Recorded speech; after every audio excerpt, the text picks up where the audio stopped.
and open up this subcommittee meeting, and we're dealing with a bill 742, which is a bill that in the title it says requiring catastrophic special education state aid funding to be drawn from the Education Trust Fund. But what we're doing is we're going further than that, and I recognize it's not called CAT aid, it's called special ed aid. But here in the legislature, we oftentimes cross from one top, depending upon how many years you've been here.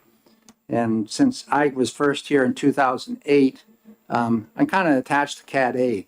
But so if you hear me say that today, it's basically we're talking special education aid. And we've had, this will be the second subcommittee meeting which we've had. The first meeting which we've had here in discussing this topic, and we may also try to slide somewhere along the way into differentiated aid, which is a component of the adequacy formula.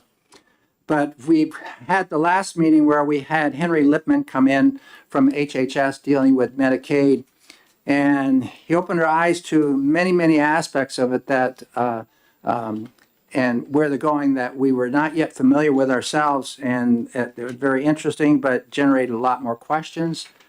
And with that, we want to today look at how special education aid is handled from the perspective of the district directors that are right down on the lines working with all the children and youngsters involved that are receiving this this money, and how the whole process works, how billing may work, how we may get training for people, how they become familiar with the process. Are all districts handling special education aid on the same way, same wavelength, or are some handling it differently? What are the actual costs, maybe even on a student level? And when we get to the other issue of the formula which we have, where the first 3.5 times the average cost of a student in the state is absorbed by the local school district, and then when 3.5 times up through the 10 times, it's 80%, 20%, 20% the district, 80% by the state, and above that 10 times or 10x, it's paid by the state. And we saw what happened in the last go around here with our funding for FY25, where we had allocated approximately $34 million for the special education aid, and the actuals came out to 50.1.6, something like that. We were about $16 million short, and that was prorated. And the proration is that a real hit on the local school districts. So this topic needs a lot of our work, and we want to do that. We've started, and hopefully by November we can have some ideas of where we may have to go to either rectify or support the current process. So with that, we have an agenda in front of you. There's 2 pieces of paper that everybody received. I'll briefly look at that agenda and say the agenda has some of the same issues associated that we've had in the past. In the last meeting, we had a presentation at the last meeting done by, as I said, Henry Lipman. Today we are very fortunate to have district special education directors here, which are going to help us understand how this whole thing is handled at the local levels in the SAUs, of which we have 107 of them. And then going down to some of the considerations that we want to be looking at as we delve through this whole process. Also attached, and the subcommittee members have received in the past, the information that we had gathered from the state of Arkansas. We've spoken to a director I had, and I know Representative Spilsbury had earlier, not as part of the subcommittee meeting, trying to find out how another state may handle this whole process. And we will be working with these other formulas, or looking at them, using the Education Commission of the states to gather this information. But the Arkansas, we will look at it briefly towards the end. That is a process which you can look, there's certain sections they have within their regulations, and there are 3 sections which are interesting. On the second page of that handout, you'll see the eligibility criteria for high cost occurrence. That's how they label this topic we're talking about. And they describe the eligible costs, the ineligible costs, and where the eligible costs kick in at that $15,000. And then in the second portion of that, in 24.06, they have reimbursement for these high costs based on individual student. And it goes from the 15 to 65,000. That's picked up by the state down there.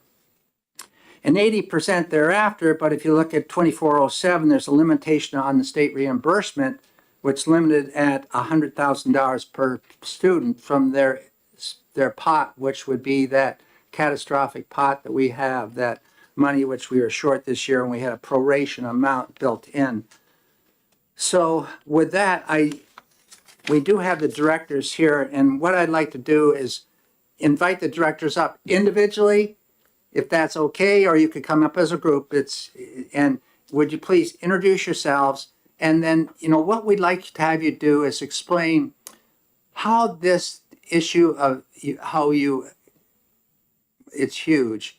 Looking at some of the considerations, how this is working in your districts in terms of billing, collecting the data, that the invoices, or how you ascertain that we are now at that point where we can seek the $70,000 plus dollars.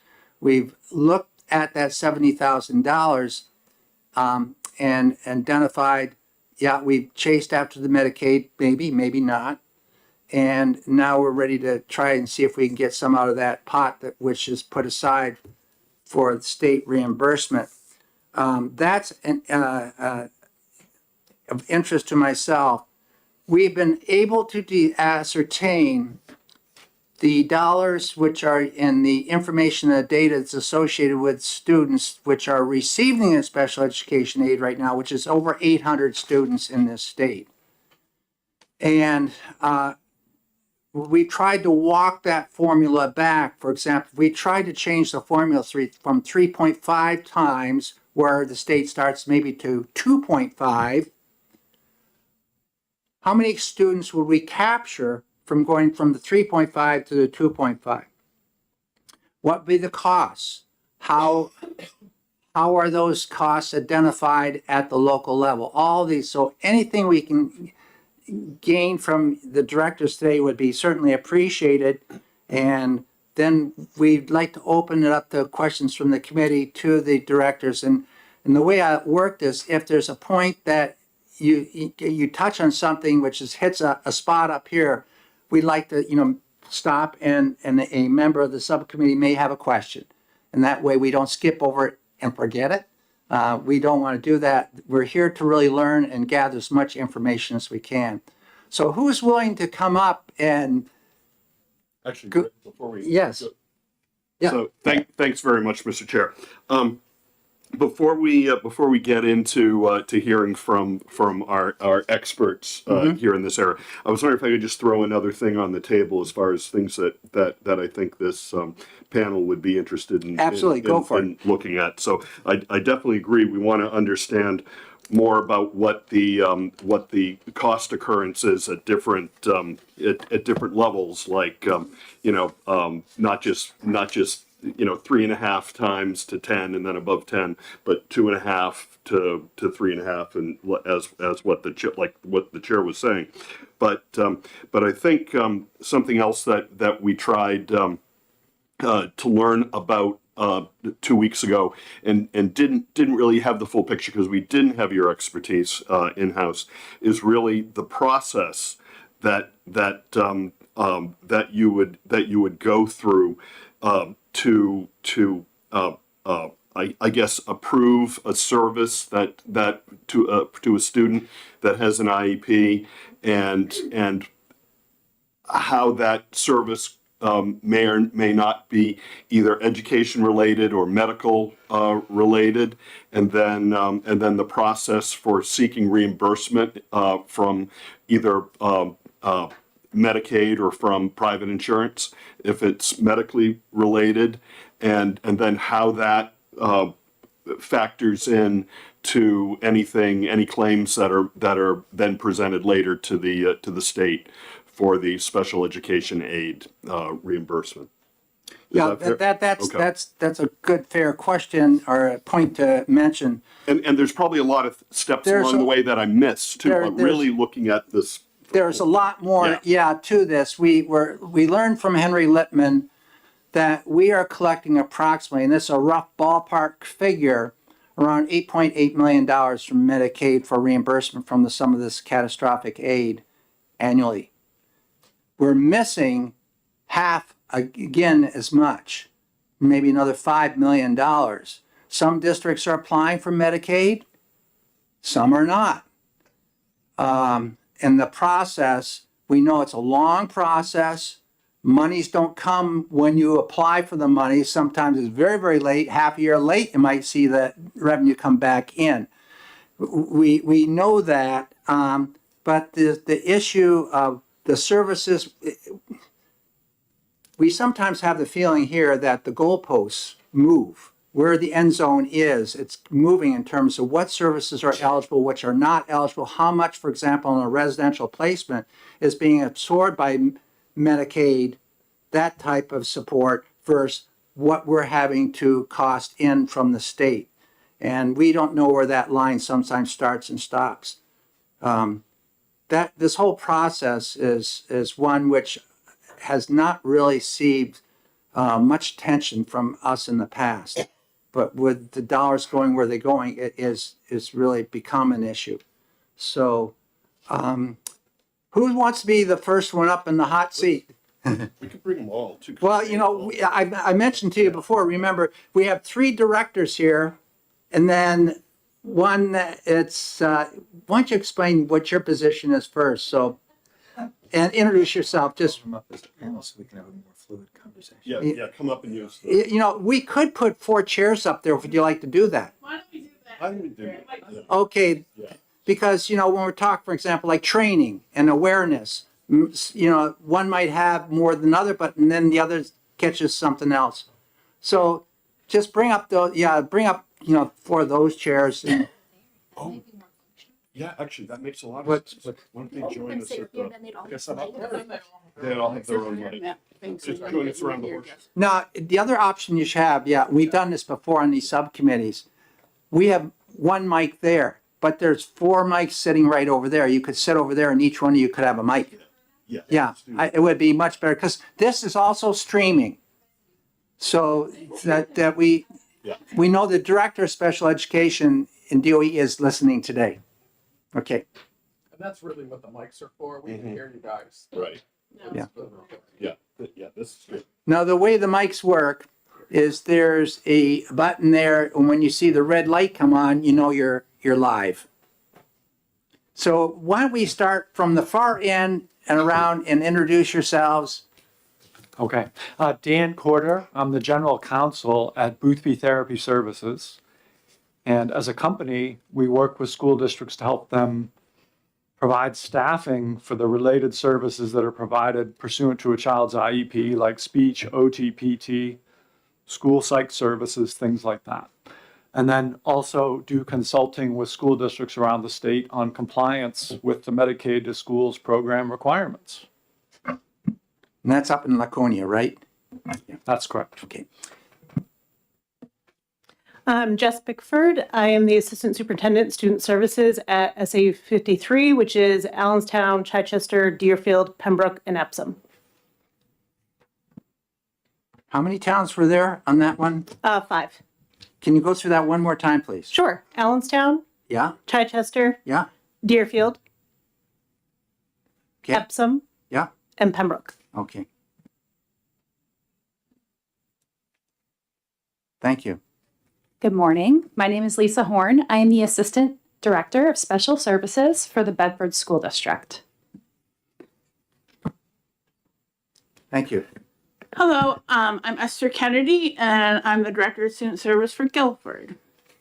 And we have about 1,200 kids and about 200 special needs students. Okay. All righty, sounds like we have some really Mr. Chair, people involved. Yes. can I just ask them? Thank you all for being here. I wanted to just ask the 2 folks in the middle to tell us the number of students also.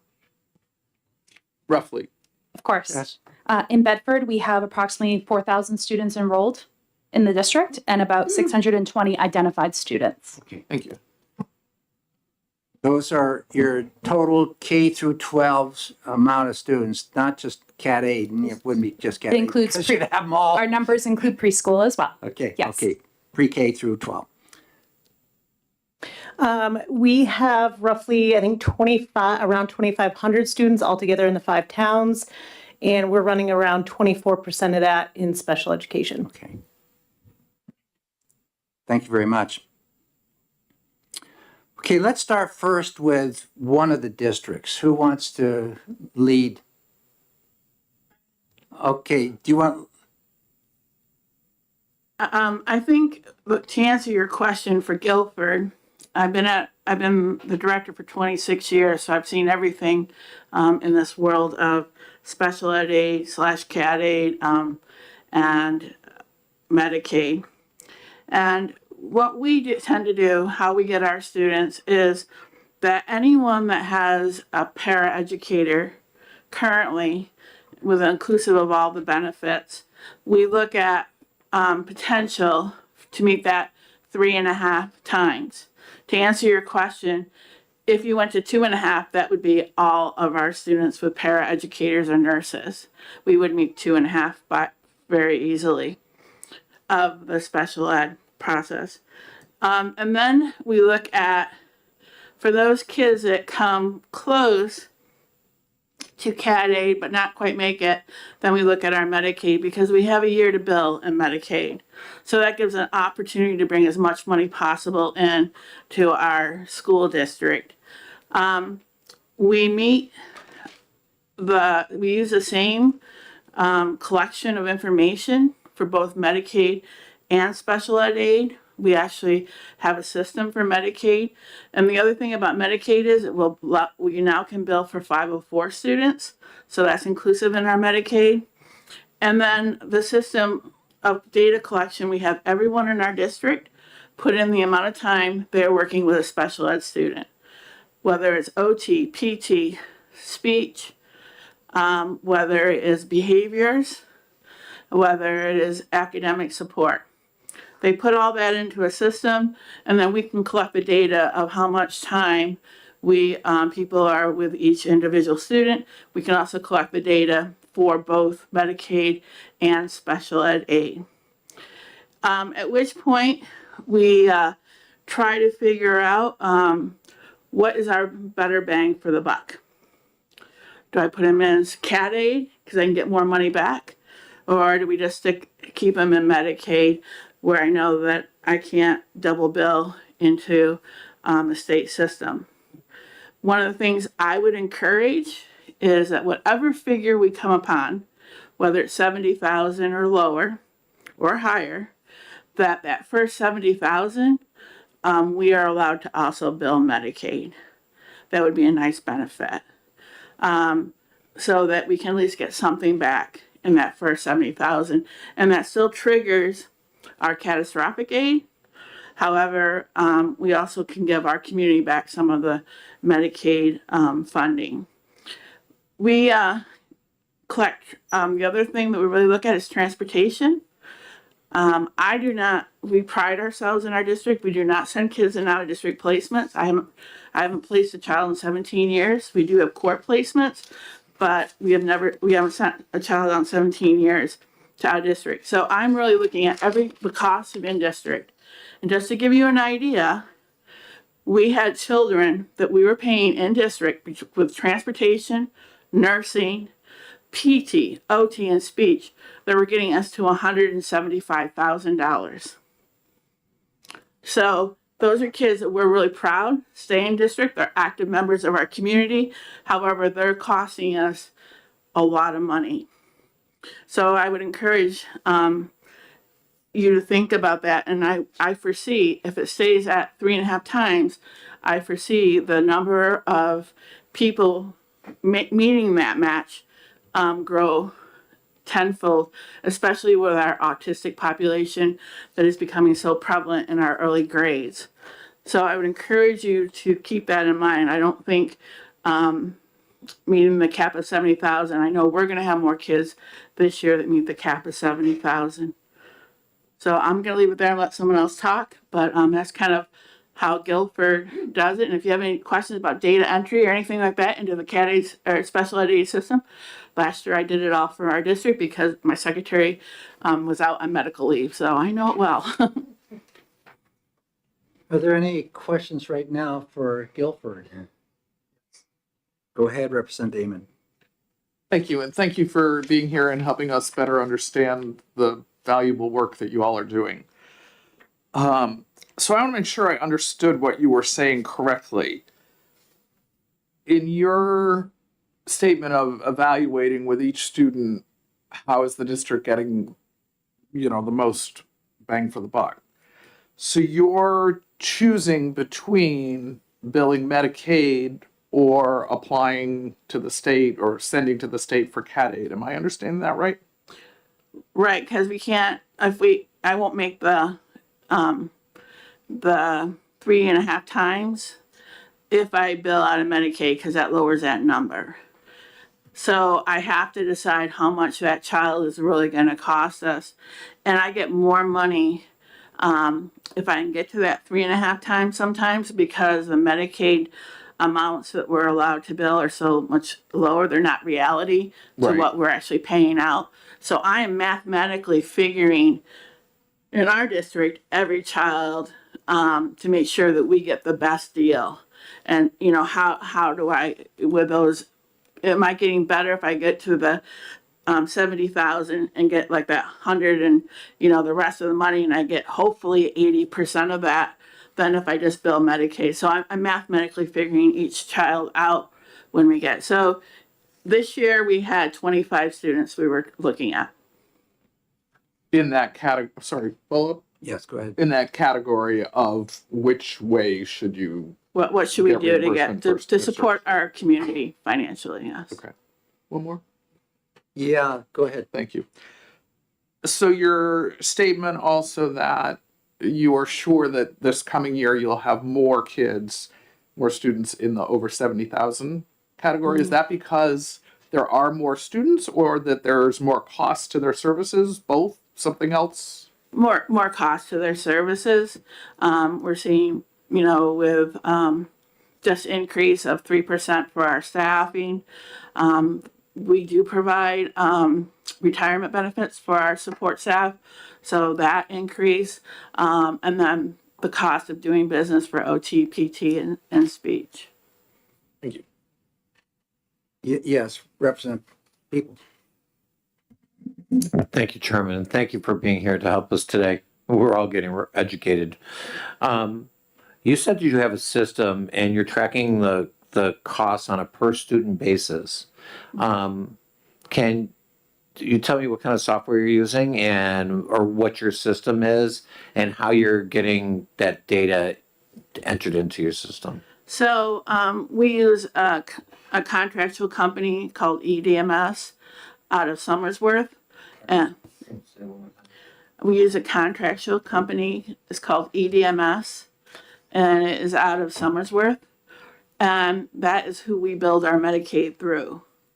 They've been very kind, and I think other places do the same, to let us put every service in. So everyone that's touching base with one of our students has to go in the system and put how many times or how many hours or minutes, 2 hours, they are working with that student, whether it's a support staff, speech, OT, PT, our behavior people. Even if it's consult, we capture that data so that I know it's the same system that would bill Medicaid, but I know exactly what we're doing. And that's what we submit to the state for CAT or special ed aid.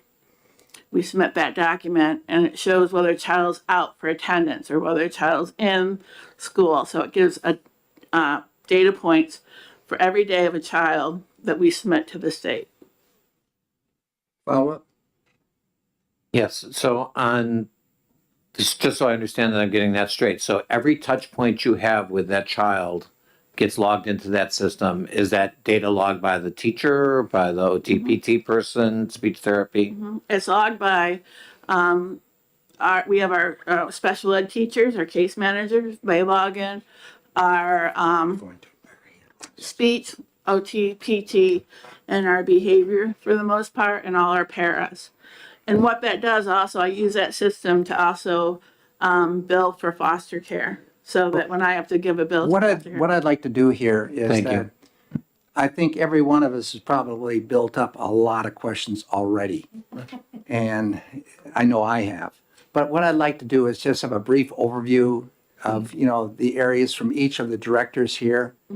And then we can just push out questions that anybody there may be able to respond to, rather than, you know, nailing down Guilford right now. Well, we have Bedford sitting there too, and let's deal with something there. So let's move. Let's just get a movement to the other side and get just these brief overviews. So far, I have maybe 5 or 6 different questions that have come up. So I'm sure we all have. So Great. Thank you so much, Representative Ladd. Again, Lisa Horn from Bedford.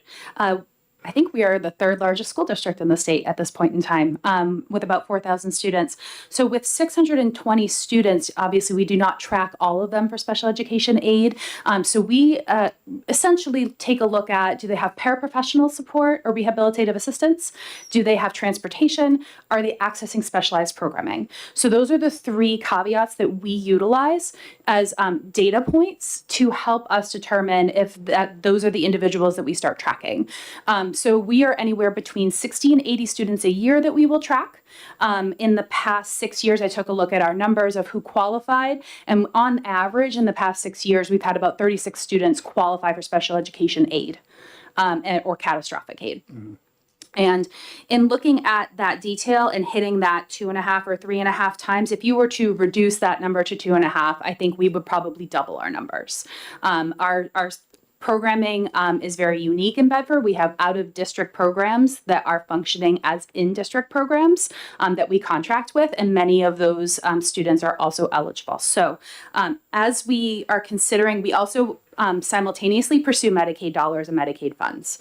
They are not separated, they are simultaneously pursued. Medicaid to schools is a voluntary program for districts, and we give 100% of our monies right up front because we need to provide what's appropriate, free and appropriate public education. We do not pursue any private insurance, and we do not pursue Medicaid dollars if it were to impact that free and appropriate public education that a family is entitled to. So we pursue those through a different system than what Guilford is using. We use an MSB system. It is a service delivery log that allows us to log all of our medically based services for students. We don't use it for case managers because those are educational services. We don't use it for placements because placements are educational services. We use it for medically based services. Trying to think of what other questions you've asked that I can try and answer. But from a data tracking perspective, it's anywhere between 60 and 80 kids a year, again, using the idea of a paraprofessional or rehab assistant, specialized programming within the district, or transportation, specialized transportation. thank you. Let's go on to Jess. Thank you. Good morning. We take a very similar approach as Bedford. We have roughly around 664, I think it is now, special education students identified this school year throughout the SAU, and we separate our special education overall billing versus our Medicaid and medically eligible students for billing. We also utilize currently the MSB platform for data management services for Medicaid to Schools program. And we only input students who have a medically necessary service and that qualify for that, and that we have a release for parents through that system. So some of our parents don't allow us to bill for Medicaid, and so we don't utilize that opportunity for that family and that student.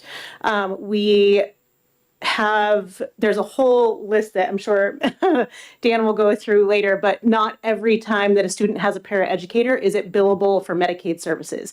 It has to be medically necessary in order for us to bill for that paraeducator. So even though a child may have a one-to-one, it might be for something that is not billable for Medicaid to schools program. So we may not be billing for that.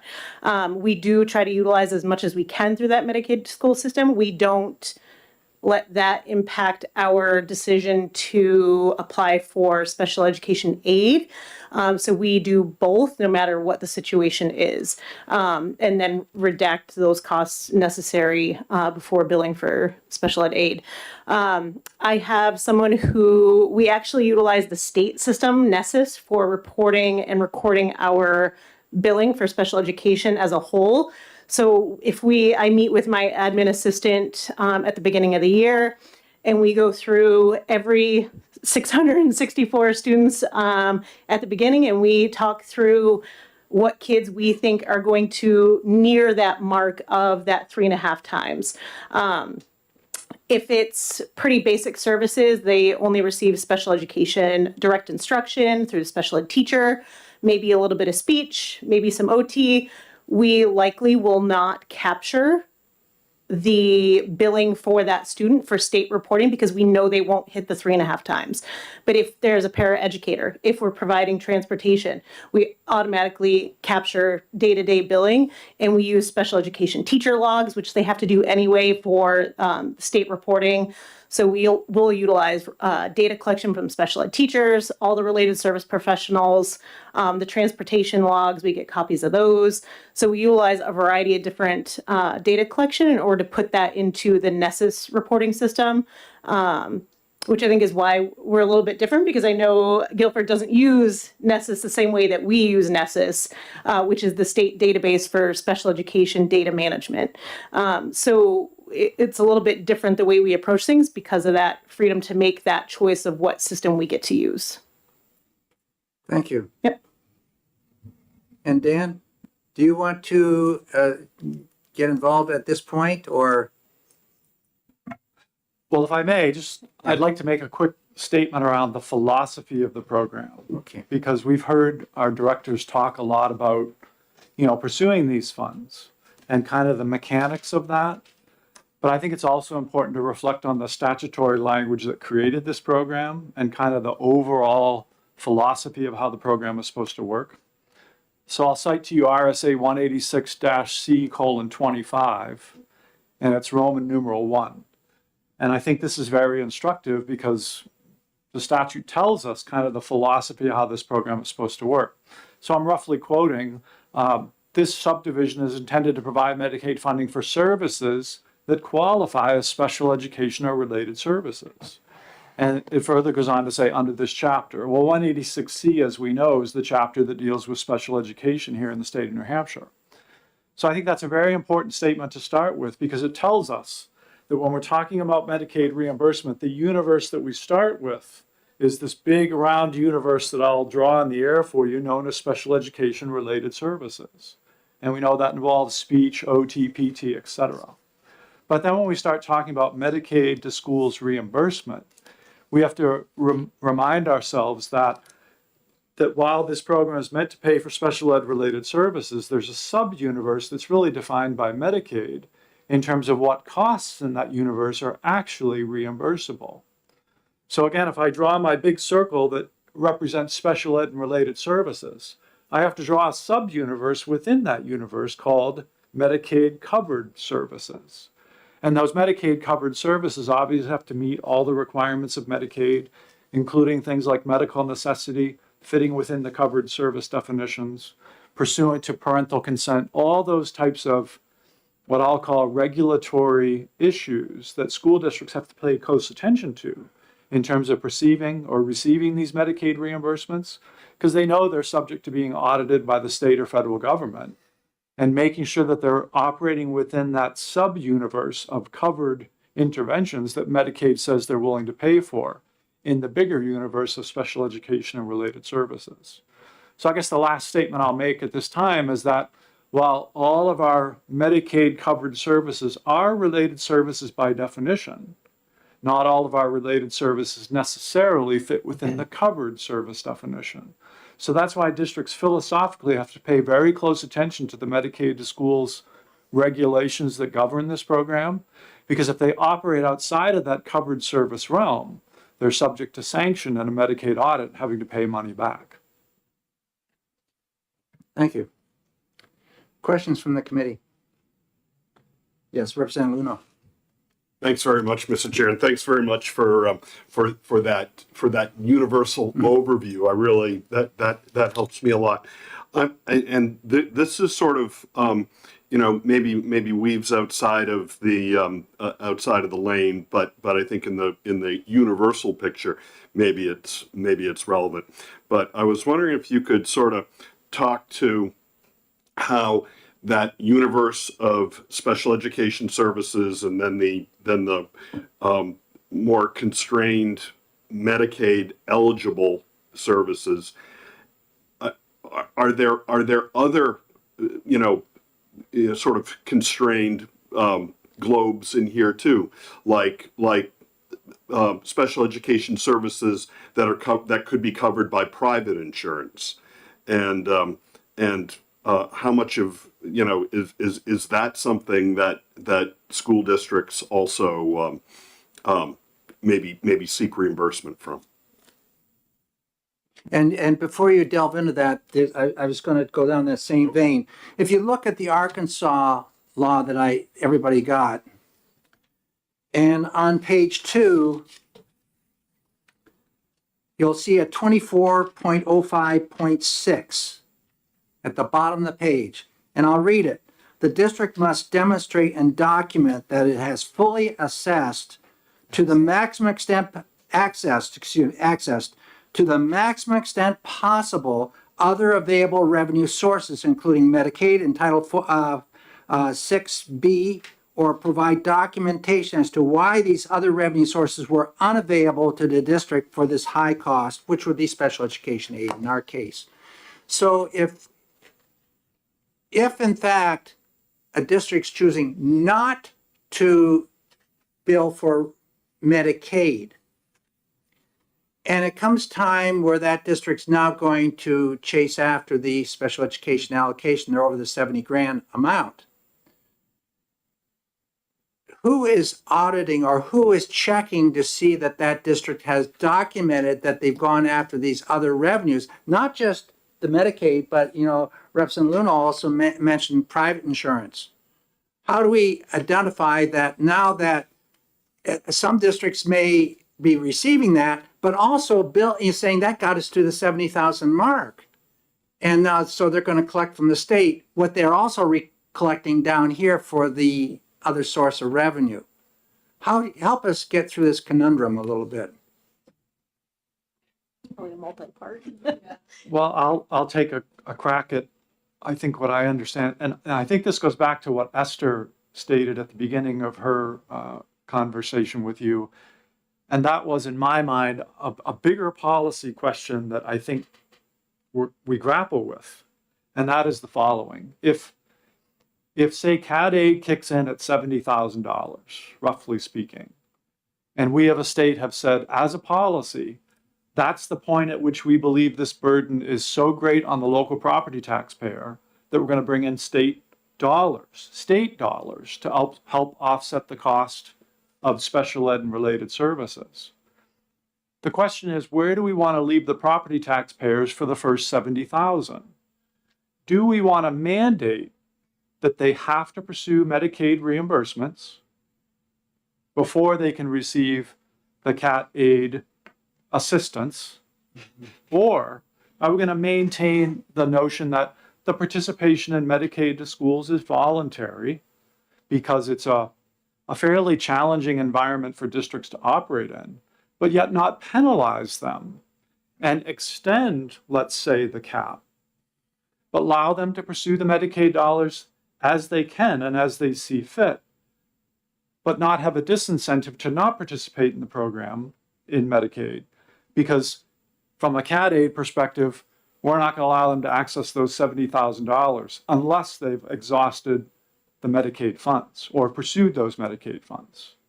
In other words, should we incentivize school districts to continue to pursue the Medicaid dollars to the benefit of the local property taxpayer without there being a penalty, so to speak, in extending the cap, taking into account what few dollars, quite frankly, they receive from Medicaid? And I think that's what I understood Esther to say in the first instance. Because I think that we would want our school districts to pursue these Medicaid dollars as much as possible to offset the cost of the local property taxpayer and not create a disincentive for them by extending now when they can access the CAT aid dollars. Does that make sense? And I guess just to follow up, if Representative Ladd could just follow up on that. Go ahead, and then we'll have Representative Spilsbury. In our case, just to give you an example, in our case, if I take the Medicaid funds up to that 70,000, I have to take that out of what I'm going up to the 70,000. But I get such a small percentage of the actual activity. So if I pay 120,000 or $120 an hour for a contractor to give me PT, I get so little funds from Medicaid, but then I have to subtract that whole $120 out of to get to the 70,000. So then if I go above 70,000, I can get more money. So that's what I'm saying. You have to, I'm figuring this out all the time to get the best money from my district. Representative Spilsbury. Mr. Parker asked you what he said made sense. It made sense. I can understand what you're saying. I would offer a counter view. I mean, I think that really the point from the taxpayer standpoint and relative to the state's perspective is, as you said, how much pain are we going to require the taxpayers to bear? And the basic concept is we're going to require the taxpayers through the district to bear 70,000 before the state saves cuts in. I mean, I think a very strong argument can be made for lowering that threshold if we can find the money to support it. But that is the concept, right? And so it should be $70,000 of net cost. If you do it the way you're suggesting, which seems like it is the current, then it creates differences between those students who have the medical qualifications for Medicaid versus those who don't, whose costs are purely educationally based. It creates differences from one district to another in proportion to, the way their needs fall out. So no, I think it should be all about net cost. Net cost is what actually impacts the taxpayer. Now, there are, I think, so many other facets that when I'm defending the opposite view of what you were suggesting, I also think that there are then a whole bunch of corollaries that have to come in and be in sync to make what I'm saying make sense, right? I would ideally like to find the dollars to allow us to lower the threshold. So, for example, when I'm looking at the Arkansas example, I think the Arkansas requirement that Representative Ladd just cited is very clear. The district has to demonstrate and document that it has fully accessed.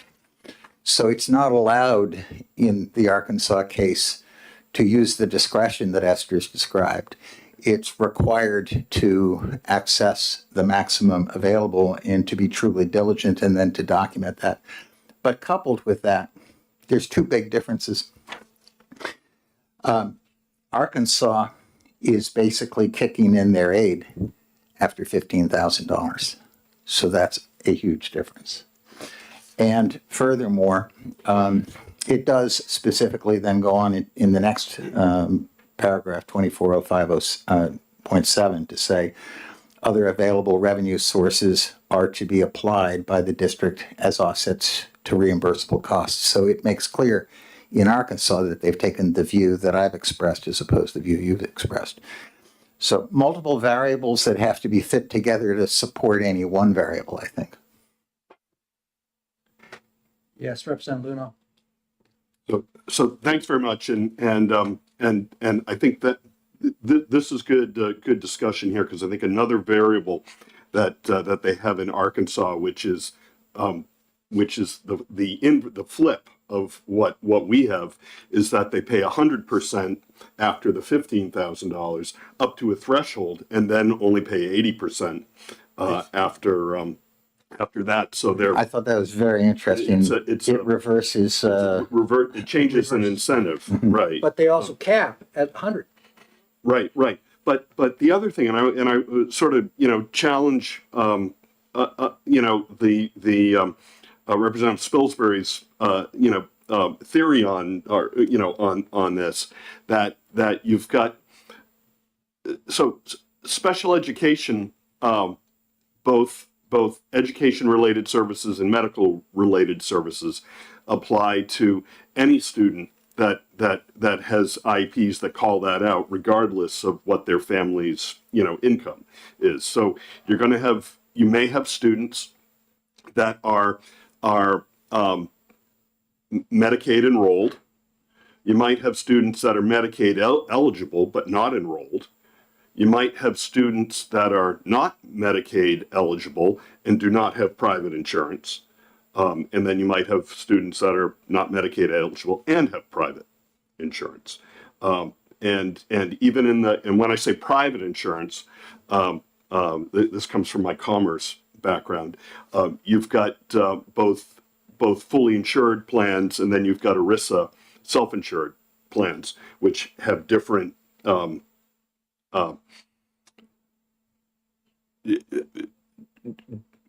not all services would necessarily be applicable in these different plans. So I guess my question would be, to what extent is it reasonable to expect that a special education administrator or now I spent 12 years on a school board, and I really had no idea what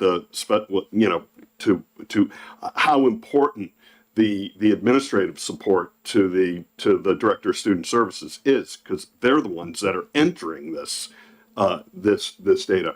But how reasonable is it to expect that they'll know what is eligible for reimbursement, what isn't eligible for reimbursement, what to go after, if in fact the state puts a requirement in there that you must seek reimbursement first, because it seems like this is a pretty complicated problem. And I think there is a solution, and I think what Terry was suggesting here has some good concepts in it. But when you start looking at the different students and all the different combinations, how do we what would be a way to how would we implement that, I guess? Yeah. Thank you. Thank you. There's a couple things that you mentioned, Representative, that I want to kind of touch on, and then maybe others can follow up as well. But you've mentioned the private insurance thing a few times. And I will say that I was directed by my boards to look into what the capability of that would be. And so I had done that last fall. Or this previous fall, and ultimately I got to the point, I kept hitting brick walls. I, contacted DHHS, I was working with another special ed director from a different SAU, and we were trying to figure out how we could make this happen in New Hampshire, because we were directed by our boards to do so. And ultimately I found that we don't have a mechanism set up to be able to do that, or the knowledge base. I have no idea how I would go about billing for private insurance. I would need someone to come in and teach me how to do that, essentially. And it sounded like the systems in the state weren't set up, like the rulemaking wasn't set up to support that kind of measure. We haven't done it yet. I also looked into other states that do that. So I know there are several other states that have those mechanisms in place to bill for private insurance. And I believe it was a Midwestern state, and I want to say Iowa, but that could be a little off, had a system set up where they had to bill private insurance before they billed Medicaid or tried to collect reimbursement for special ed support from the state. So it was interesting. It was an interesting learning experience, but ultimately found out that I didn't have the capacity to do that. And then the other thing that you mentioned was around admin assistants and the importance of them and what they kind of know about that process. And I think ultimately I wouldn't be able to do what I do without my admin assistant. So you're right on point. They are invaluable. I really could use two of them if the requirements for any kind of reimbursement were to expand. If we were to go down the route of private insurance or looking to expand the Medicaid reimbursement piece, I would need somebody who specializes in that to do that because of the large geographic area that we service. I would need someone to go work with each of those districts to make sure that they are doing what they need to do for that piece, because my admin assistant does 100 other things as well besides just billing. So I really would need someone to specialize in that for the number of pieces that we would have to cover. And my admin assistant currently does not review IEPs to determine what's eligible for billing and what's not eligible for billing. That's done at the LEA. So each district has an LEA representative or multiple. And the LEA is the one who makes that determination as they're reviewing that IEP and going through it with the team and reviewing paperwork. They would make that determination because they have to request that parent to give us permission to bill for Medicaid. So that has to already be determined before that even comes up to us for billing. And quick follow up, because that's something that you know, we've had a number of bills go through this committee this year that touch on Medicaid, and most recently Medicaid direct certification for free and reduced price lunch. And there's been a lot of discussion about policies like that, and that there seems to be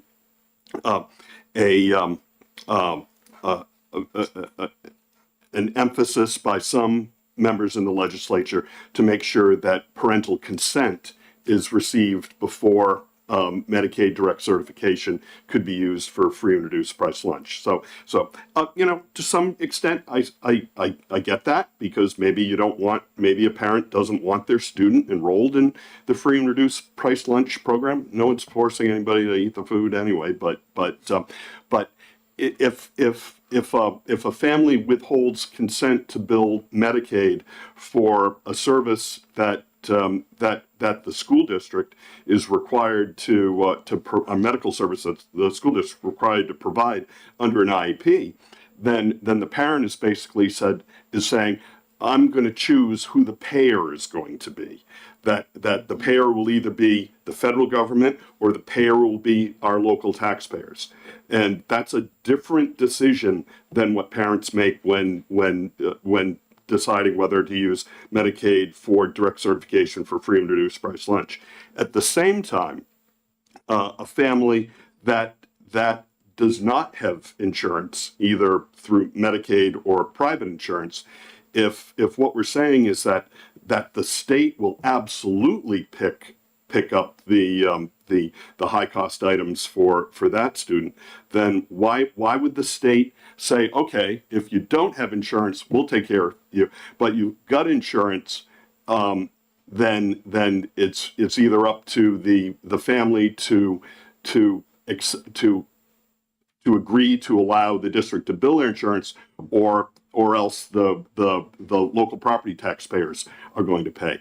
I'm thinking, why would the state set up basically two classes of students, one that are not insured under any plan and they guarantee the payment there, but if you are insured, the state doesn't guarantee the payment? To me, that's a conflict, and one that may not be worth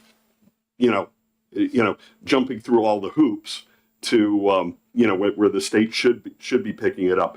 Another possibility that I maybe consider is that maybe the state should guarantee payment at these various thresholds, and should the district be able to seek some reimbursement from private insurance, Medicaid,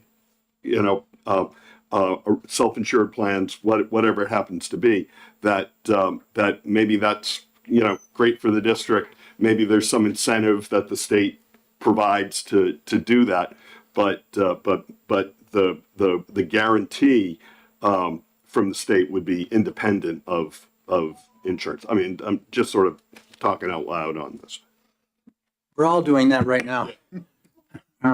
Representative Damon, They wanted to respond to that. oh, you want to respond? Yes. I wanted to offer, if the committee was interested, to get a sense of what does the process in ensuring that we are delivering services with fidelity to the federal regulatory requirements as well as the state regulatory requirements for Medicaid, because it is quite the undertaking that districts take. And I understand and empathize with smaller districts who look at this program and say it's optional, it's voluntary, I'm not going to get great bang for my buck, so I'm walking away. So I didn't know if the committee wanted to hear sort of I think so, Lisa. But what I'd also like to address through this conversation here is that we have 107 SAUs. Some are less than 100 kids. And they could have a youngster or two youngsters that come in and all of a sudden are a high-cost student. In the long haul, though, is it cost effective for that small district to be chasing after Medicaid dollars when the reimbursement may be so little that and all of a sudden then they get hit? Have the directors themselves talked about, and Henry mentioned this to us last 2 weeks ago, that Colorado had looked at having a centralized location. I think he called it a co-op, that a district that are maybe part even of DOE, which provided that service for the chasing down these dollars and training personnel to be able to do this, whereas a small district, one, they can't even afford to have a person oftentimes that's doing what you may be doing right now. So I guess, the cost effectiveness is a concern that may be somewhere along the way, but would you respond to, Lisa, to where you were on that and maybe integrate this in as you can?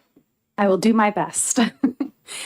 In thinking about the federal regulations and the state regulations, which actually in many cases exceed the federal regs, we have a lot of, for lack of a better term, retrofitting a medical model to an educational model. It's the square peg into the round hole, right? And so we work, by the end of 1 year, I have at least 4 or 5 trainings that is training all of my case managers, all of my administrators or LEAs, all of my related service providers, and over 120 paraprofessionals so that they understand the service delivery documentation, so that our case managers understand how to write IEPs so that we can ensure that we have the medical language within those documents to pass the federal and state requirements. Our related service providers, our speech, our OT, our PT, who are all not only trained in the service delivery, but also the legal federal and state requirements for the program. And there's a substantial amount of time for our related service providers who are meeting and checking in with their rehab assistants to ensure that services are being delivered in the capacity in which it's written within the IEP document. So there is a tremendous amount of time that goes into training our staff and a lot of people to train in our district. And then when we start to submit our claims for Medicaid, I don't have an entire billing department the way that maybe a hospital does, so that when a denial of claims come in, I don't have the time or the resources to drill down and better understand what those denial claims mean. And when those denial claims will come through, might be 3, 4, 5 months down the road, and all of a sudden I've realized there's a pattern here. Maybe not all my OT claims are being paid out. What's happening? And it might be something as simple as a CPT code on the back end of the system changed and we weren't notified. So there is many opportunities where there are denials of claims. The amount of paperwork that we do to ensure that there is effective and informed parental consent to be able to bill this system, to make sure that we have all of our service delivery documented effectively, properly within the IEP documents, and making sure that all of those pieces are entered into our service delivery system and that people are on top of their service delivery as well. So there's a lot of work that goes into that. And so I certainly can understand smaller districts who think about the capacity that they have and, looking at their related service providers and, ensuring that priority is student service and not the regulatory pieces that come along with it. So I think that's a piece that smaller districts are in difficult places where they have to balance that decision. And perhaps that's why they're opting out of the system. Representative Damon? Thank you, Mr. Chair. So I come at this from a healthcare provider background. I had my own nutrition practice for decades. I've been retired since 22. And I am extremely empathetic to the complications of billing any third-party payer, be it private insurance, Medicare, Medicaid, whoever. The best business decision I ever made was to hire somebody else to handle all of that, so I could go back to doing what I do, and I frankly made a whole lot more money after that. I'm a little puzzled that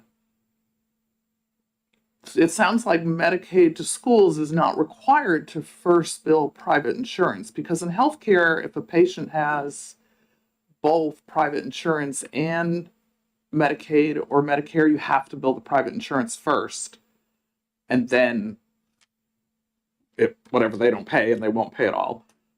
So that's a question I think for you, Dan. Let's let Dan do Yeah, that let's right do now. that. Let's Yeah. let Dan. Yeah, you bring up one of the greatest conundrums, I think, of who pays first. Right.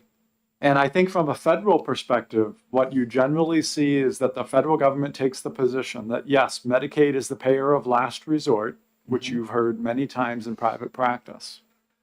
However, when you get into some of the, I guess I'll call it the exception under the Social Security Act, and they understand that when services are delivered pursuant to an IEP, the primary entity responsible for paying for those services is the LEA, period. Okay. And so it's a public duty, so to speak, to pay for a free, appropriate public education. And I think it's a little bit of a misnomer, frankly, statistically, and I can't prove this, but in most cases, private health insurance that's paying attention will see a procedure code come through that has the right modifier showing that's pursuant to an IEP, and they will deny that claim based upon their exclusions. Because fundamentally, they know that it's a public duty to pay for a FAPE. So I think Medicaid recognizes that basic truth and says, okay, in the case of school-based Medicaid, we will, at least in theory, get in line before the private health insurance does. Now, again, in different states, they handle it different ways. In some states, they force the districts to submit claims to private health insurance. They're going to get denied in most cases because of what I just said. And then the Medicaid program will kick in. Here in New Hampshire, I think we recognize that it's really a waste of time and effort to try to pursue those third-party private health insurance dollars, because I think in most cases, the private health insurance is going to be astute enough to know that there's already a fundamental public obligation to pay for free and appropriate public education. And so the New Hampshire Medicaid to Schools program doesn't make these districts go through the rigmarole of pursuing private health insurance first. Here's the other thing I think it's really important from a private health insurance perspective with respect to seeking Medicaid or getting payment for FAPE services. When you look at the federal regulations that govern this, and I'll give you the citation, it's 34 CFR 300.154, small letter D, it says, hey, school districts can bill private health insurance for FAPE services, but there are several warnings in there.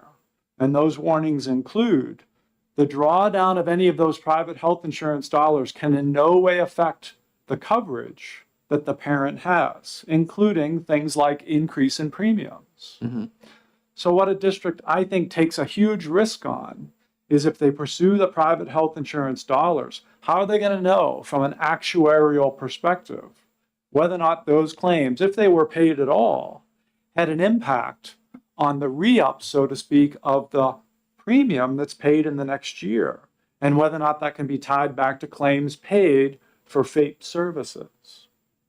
So I think when school districts even venture into the realm of trying to bill private health insurance, they're actually exposing themselves to an accusation down the road by a parent, you violated the principles of FAPE because I saw an increase in my private health insurance because of claims that you submitted that you were under an obligation to pay under your public duty in the first place.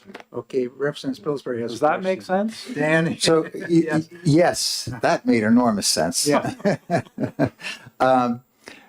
You're confirming what I would have suspected. I would think that from the perspective of a private insurer, that what occurs within the domain and ambit of services provided by the school district is separate from what what expenses the family may incur in everyday life outside of the school system.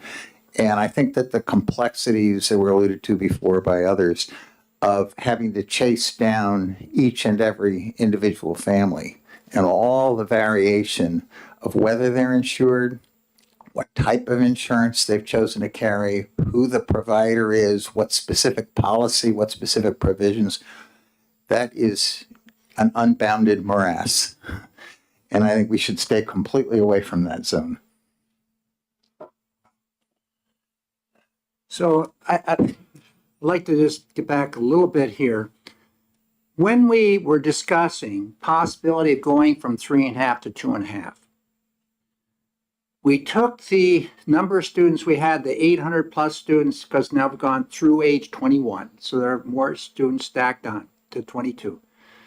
So when we tried to graph that out, knowing where we were with those high cost youngsters, the graph went like this till we got to about 3.5.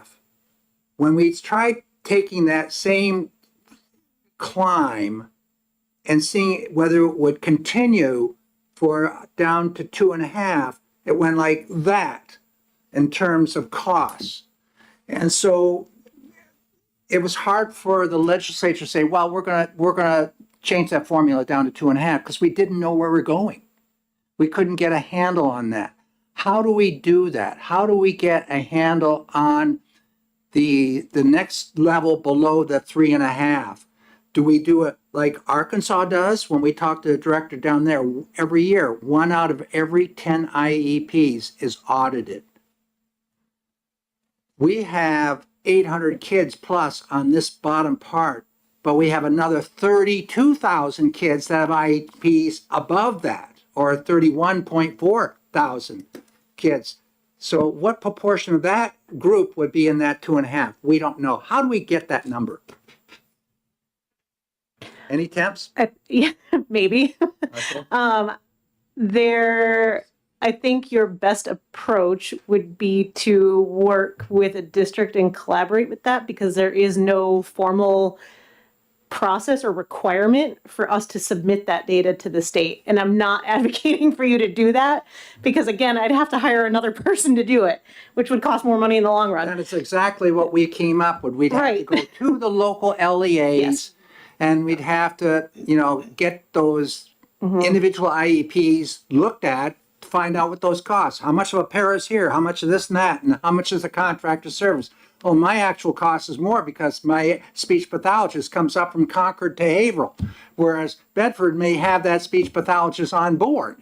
So this got kind of confusing. You're hitting at some of the crux of the issues with New Hampshire and how we do education, is that it can look drastically different from town to town and size to size and demographic to demographic. Even the demographics within my own SAU are so vastly different from district to district. You look at Pembroke's demographics compared to even Allenstown's demographics, which are right next door to each other, are very different demographics. And so even within my own SAU, things might cost a little bit more in one town than they do in another because of the way we have to approach the needs of the students in that district. So it is very complex, the way that we manage our education system in New Hampshire. Thanks very much. Jessica, earlier I think you had mentioned the New Hampshire Department of Education database for special education services, and you call it Nessus or something like that. Yes. Could you tell us a little bit about what that does and what data gets entered into that? So the only requirement, and Esther can correct me if I'm wrong because she is the guru, the only requirement is for us to enter mandatory state and federal reporting data into that Nessus program. And it's the New Hampshire Special Education Information System, I believe is the actual title of that acronym. And so there are, 14 points? Esther would know for sure. So by law, there's 16 points that have to be entered. So some districts, I believe it's around 40%.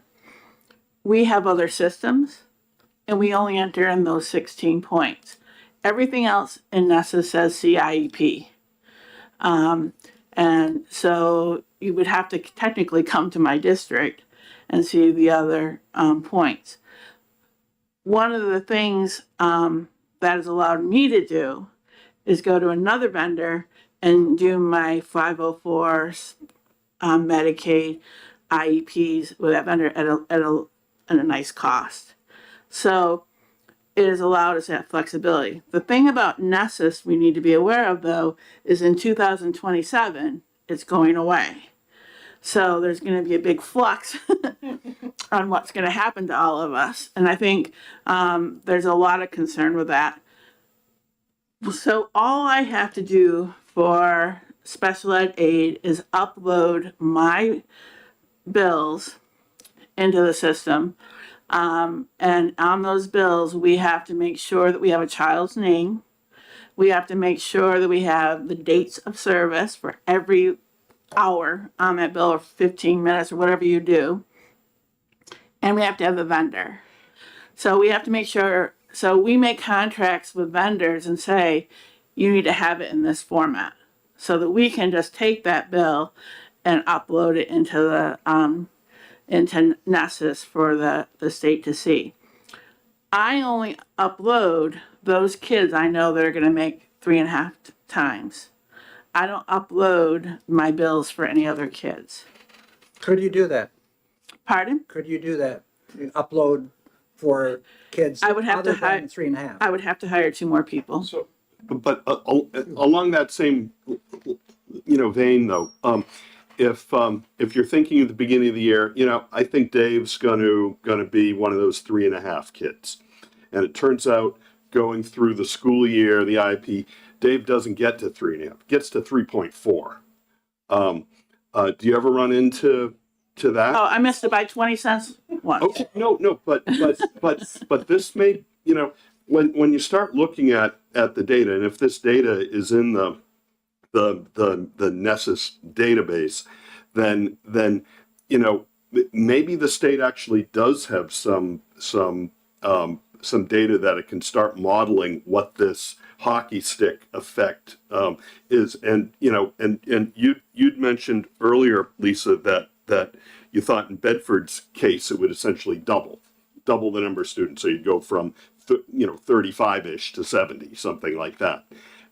And we track, so every year we'll track between 60 and 80. So if I last year submitted 46 students, that means there were, anywhere between 20, 30, 40 students that didn't meet that number that I thought would meet that number, right? Sometimes that's impacted by student attendance, right? Students have to be in the seat in order to be able to receive the service. And so student attendance can sometimes be a disqualifier. There are other situations where maybe our paraprofessionals that was connected to that person, the attendance for the paraprofessional wasn't great, right? So then we have to adjust for that as well. So I in terms of how do you get to that 2.5 number, we enter in invoices monthly for the 60 to 80 kids that we're tracking. So to ask us to do it for maybe 150 kids would be doubling the work that we're doing on a dated month-to-month basis, right? But to have a better understanding, paraprofessionals, when we build our invoices for our services, our paraprofessionals include all of their benefits. It includes if they're eligible for New Hampshire retirement, it includes our portion for that. So the cost to employ is far different than what their hourly rate might be, right? So if they have an hourly rate of $20 an hour, with the cost to employ, you're looking at maybe more like $45 an hour. And if you take $45 an hour over 180 days at 6.5 hours a day with a student, you're looking at that $70,000 cap, right? So again, consistent attendance with the student, consistent attendance for the paraprofessional, but cost to employ, I think when you start to think of it from that perspective, that might be how you can get to your 2.5 times to have a better understanding, is knowing that if paraprofessionals are costing between this number, and this many students have one-to-one paraprofessionals, that could be kind of getting you to the right place to get to your number. And to be clear, we have a sending district into our high school that's very small, Gilmington. And that's the one cost that they do. So I think if you took the cost of paras across the state, I think you could get close to your number, because I think most of us use para educators and transportation. Those are our heavy hitter costs. Everything else is extra. But those, if we have a child, they can be up to 40,000 in just transportation, 50,000 in district. And that's not even sending them somewhere. This is in district. So, and then the other cost that everyone uses is out of district placement. So you take the kids that are out of district. Representative Spilsbury, then Representative Peoples. Yeah, this is purely just to reiterate what Lisa was saying and make sure I understood. You're saying that you can't know at the beginning of a given year who's going to cross the $70,000 threshold. So you have to track any student who you think is within the realm of potentially getting near that threshold, right? And that's your 60 to 80. And then the scorekeeping occurs at the end of the year when you find out how many and how much the claim is as to each one, right? Okay, got it. And so to 2.5, you'd not only have that many more claims, but you'd have that many more you had to monitor to determine their eligibility. And further on that, and I know. Representative Peoples. No, but just. Okay, go ahead. It's right to what Terry said, but also you'd be doubling the number of kids that you're tracking potentially, for a lower reimbursement. You as well. So you're putting in just as much time and energy on it and getting a lower, because it's 2.5 times. Right. I think that's a very valuable point. So the personnel cost of expanding that universe of tracking is a higher percentage of the yield that you get back from the claims. Are all districts participating in the Nessus program? As Esther shared, they are required to report. They're required to? 16 different points of data. Different districts use it differently. So in Bedford, we write our IEPs within the system. And so we link everything right within that system. Okay, now, I think Rebecca is listening to us today, but I'd be curious to know if that question is a yes or a no. I know there's some Cat 8 kids. If they have kids have, On every IEP, on all 31,000 IEPs? no, not for all, you have to put the child, 16 points. the 16 points in, but you don't have to do you don't put the IEP in the system. So maybe this might help to clarify. So we are required, every single student who's identified and has an IEP in the state must use Nessus to enter those 16 data points because it's directly linked to state and federal reporting. So those are the ones that we get our report card on at the end of the year saying, are we in compliance or are we not? So beyond that, districts may choose to use a different data management system to actually create a physical document, an IEP. They don't have to use Nessus to create the IEP, but they do have to use Nessus, and that every district uses that for every single identified student. So that's what they're using for the differentiated aid count? For the special ed aid? Yes. Yes. Yes. Okay. So, Representative- can I, Well, Representative Peoples has had his hand up here for a long time. Go and then we'll come back to you. We'll come back. We're confused about what data points. Okay, both of you, she'd like to know what are the data points? And Representative Peoples, I don't know what yours is. You're welcome. So when the Department of Education was in before, we asked that question that if a state unified system was developed that made it easy to enter this data, to collect everything that we needed, it was unified across the districts. We instituted a training program into either the CTEs or into the community college system to get people certified on that system so that there was resources. Do you think that would benefit your organizations or not? Yes, but because, even though we have an organized management system for data for the state Nessus for IEPs, the user experience is not pleasant. And so if a system were to be created, I highly encourage you to get people from the field who have to implement it and use it to give feedback, actual meaningful feedback, and some time for piloting and finding errors. I think often we are forced to use systems that are not actual practical user friendly for the people who have to use them on a daily basis. And if it was just a simple got feedback and listen to that feedback, I think we'd have a higher agreeability with that. And Esther, I don't You have a know, follow-up? Lisa, do you have anything else? So if such a mythical unicorn system appeared, I would imagine that its creation would involve all the stakeholders, like some other systems have. Would this system, this envisioned system, would you put that down so that your providers that are doing the actual work can enter their data, or would you still keep it at administrative level to enter that data? I'm just looking to myself. My purpose in this is every time we ask for information from the Department of Education, the numbers are wishy-washy, soft, all over the place. So it's hard, like Representative Ladd was asking, what is this number? What's causing that? We have no way of determining that because the systems are disconnected in every which way. So my thought process is, what level would you think about putting that data in at? And, would it be less onerous if you collected it earlier in the game than having an administrative assistant do that? And, pluses and minuses, that fact. I think there's 2 points of data that we have to generate. One is that person working in the school, whoever it is, that's a speech, OT, PT, our paras, our teachers, they have to put a collection of data together of the day-to-day stuff.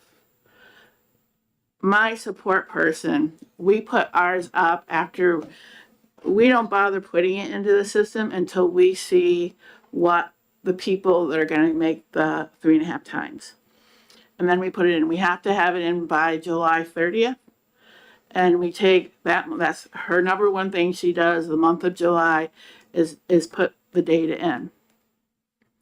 With that said, as far as systems go, right now we're being told our system is going away, and we asked to be part of a committee to make a decision, and we were told that probably will not happen.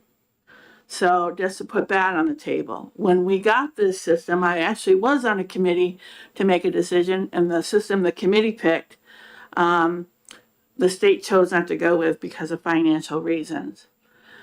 So this system has been very difficult throughout the years for many people. The 16 points that we need to put in are our services,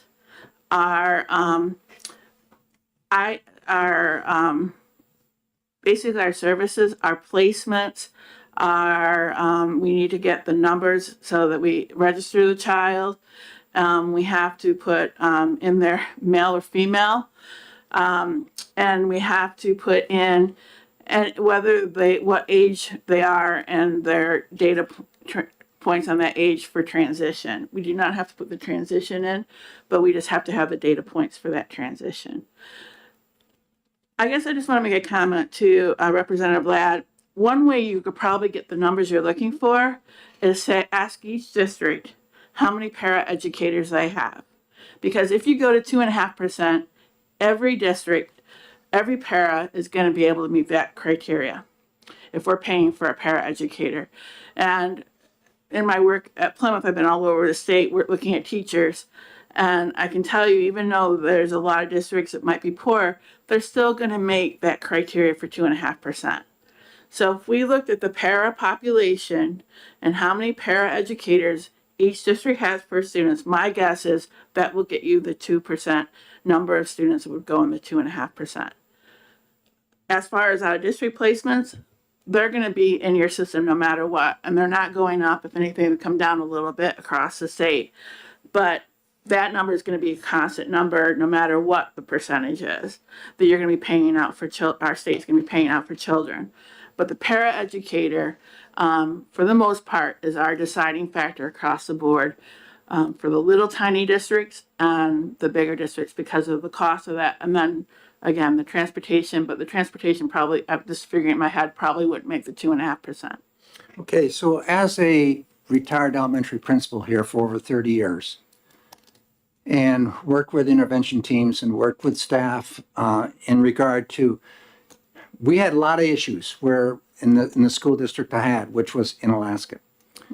And who makes the decision at the IEP level when you're sitting down there with Mrs. Jones and you have your speech pathologist there, you may have a school psychologist there, you may have everybody under the sun there as part of that intervention team. Who makes that decision that this child needs a para? Is it the person that's going to be your pathologist in speech, or that has your C's, or is it going to be the physical therapist that has a PhD?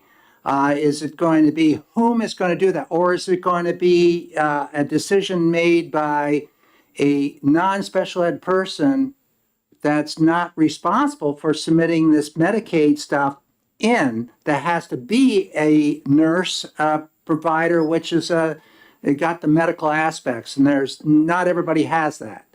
How, explain a little bit more on this topic. I'd be happy to. Thank So in our district, we have, it's an IEP team decision, right? First and foremost, as to if a child requires an additional level of support for a paraprofessional. The LEA rep signs off on that decision of whatever the team comes together and makes a determination for. No, the LE rep is whom? The LEA representative is, so it starts off as your director of student services, and then at different buildings, we could then take our responsibility and delegate it. So it could be delegated to a principal. It could be delegated to a special education coordinator at a particular Do building. they have to be certified Yes.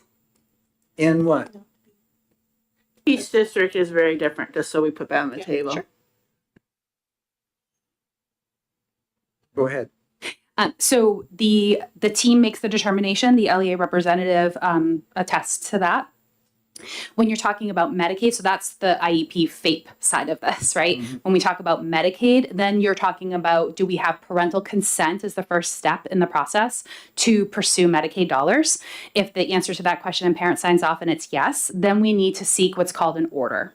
And that order is ordered through anyone who has the licensed proper credentials to order the particular service within their scope of practice.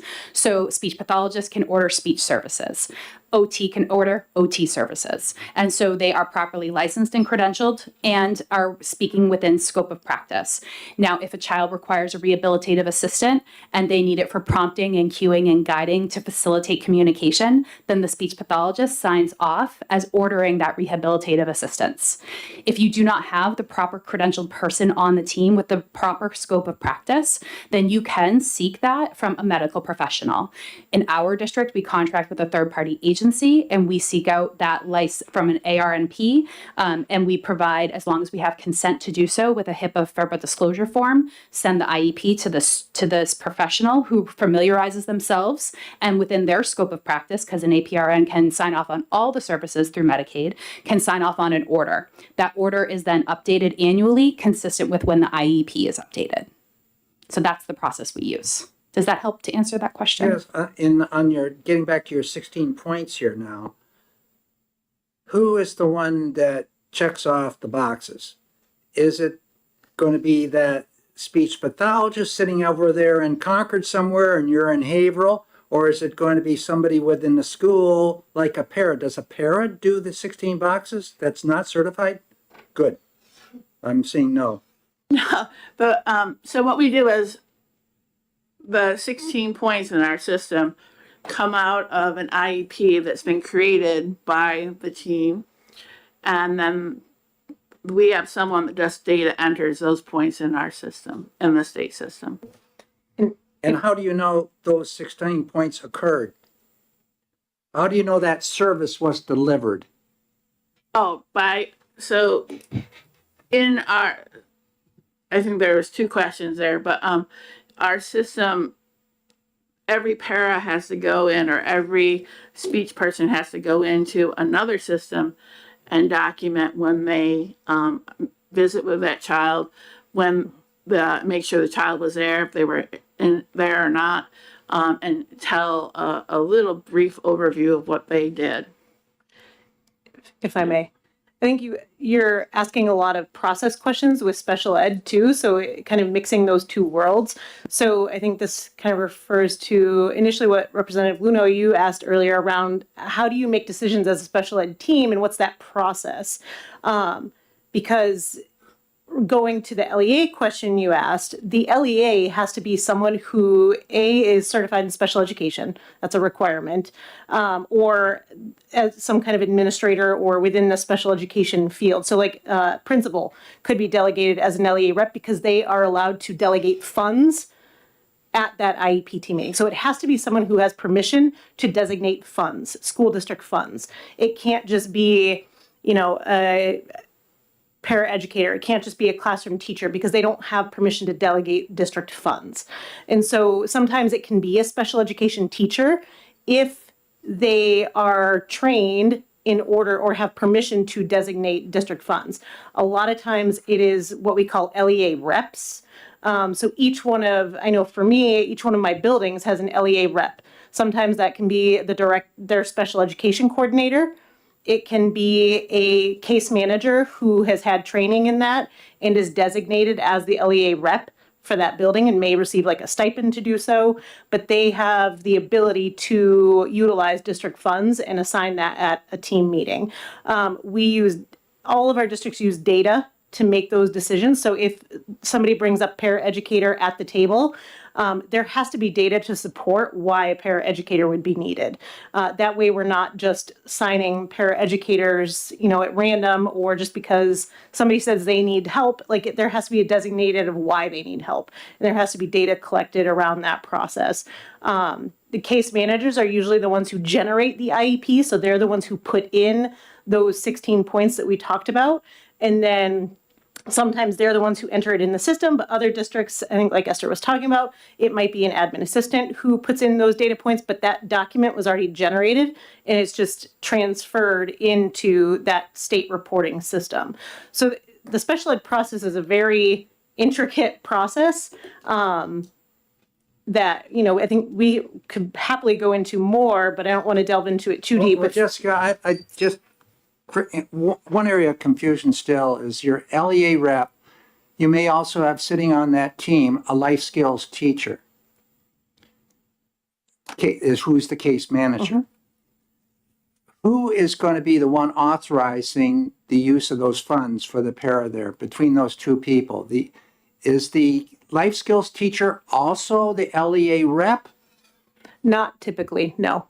Well, Some smaller districts, smaller districts are forced to do that where their case managers are their LEA representatives. However, they are usually, and speaking from experience, because I came from a smaller district initially, where we were in that situation where case managers were your LEA reps. But I had to go ask permission from my director of special ed before I allocated a service or a paraprofessional in that IEP. So I had to go say, hey, I think we might be at the point where we're recommending this, or this might come up today at the meeting. Are you okay with me doing this? So there is a balance and checks and balances that are in place. If you're doing it right, that's how it should be. So the checks and just human nature, right? Not in New Hampshire, everyone is different. But ideally, your LEA is separate from your case manager that is generating that IEP and who is a part of that team process. Because your LEA is the one who has that ability to designate funds. Representative Damon. Thank you. So you just preemptively answered part of my question. New Hampshire has a lot of really small districts.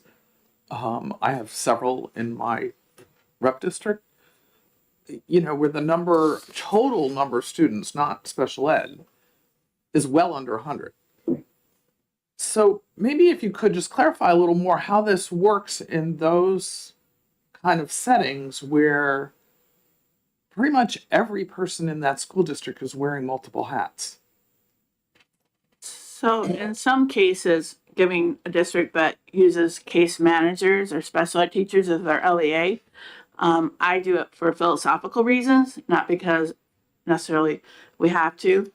but it's the purest form of a small team, so that when a parent comes in, there's a case manager, a classroom teacher, which meets all the law, and the parent, so that they can have a conversation and no one's threatened.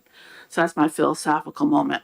But in the smaller districts, you know, it's really, the law says they have to be able to expend funds and make that decision. You'll find that people do that and they have a conversation. Now in our district, if we get a doctor's note, so we have a couple nurses because we have significantly medically fragile children. And if we need an RN, we ask to see if we can get a doctor, an explanation on do we have. And sometimes a child will come into our district with an RN or LPN need. And so then the team really kind of has to refer to that because liability reasons, if a doctor says that we need an RN, we need an RN. And an RN usually will cost you around $100,000 or a little over with all their benefits. So, I think sometimes we'd like to make it really clean, but the bottom line is sometimes we can't make it clean because we have outside forces. If a child is, besides medically fragile kids, the behavior kids are what are driving a lot of our paras. And if a child's running around in a school in total chaos from their own emotional concerns, then you really kind of have a para. The team it's not someone making a decision at the team that we need to have a para. The team is pretty clear that we need to have someone to be with this child for safety reasons and whatnot. So I don't think it is hard to make that decision at these teams because a lot of times it's other forces really forcing us into that decision. For a really intellectually delayed child, again, for safety reasons, we need to have a para to make sure they're safe. They don't leave our school. They get the support they need in the classroom. So again, it's a total team decision. It's not one person telling us we need that para, but it really comes to reality pretty quickly. It's not something that we hope we don't have to get paras because not only are we answering to you folks, but we're answering to a budget committee, taxpayers, and and school board, they're big costs. So we work really hard not to have as many paras. However, in this day and age right now, given everything that's going on, it becomes pretty clear really quickly who needs a para and who doesn't.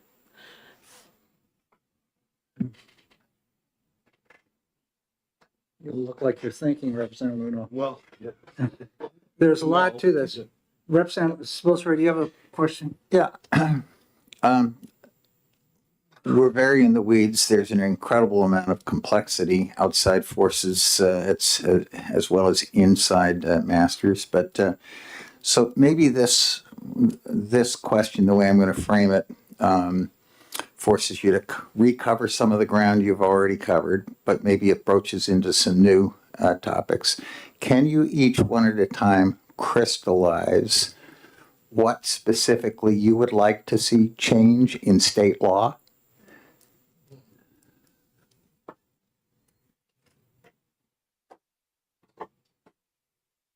Who wants to be the, take a few moments. I already Dan, made you my ready? pitch. Okay, go for it. I think it's what I talked about at the very beginning. Let's provide an Can you pull the mic incentive. closer? Let's Yeah, provide, because they're doing construction right next door. Can you pull the mic in? Yeah, thank you. and this goes back to, I think, what we talked about early on. Provide the incentive to school districts to fully engage in the Medicaid to Schools program without penalizing them on somehow extending their cap. Because it's going to benefit the local property taxpayers on a liability that they fully own, so to speak, the first $70,000. Let's not say to them, oh, as soon as you get Medicaid reimbursements, you're just pushing off your special education aid. Because that to me is a fair way of helping out our local property taxpayers for that very expensive first $70,000. And then we can also take advantage as districts of the special education aid, 70,000 plus. Because if we don't do that, we're going to create a disincentive for school districts to participate in Medicaid to schools because of all of the complexities of participating. And they're just going to sit on it and wait for the special education aid to kick in to the detriment of the local property taxpayer.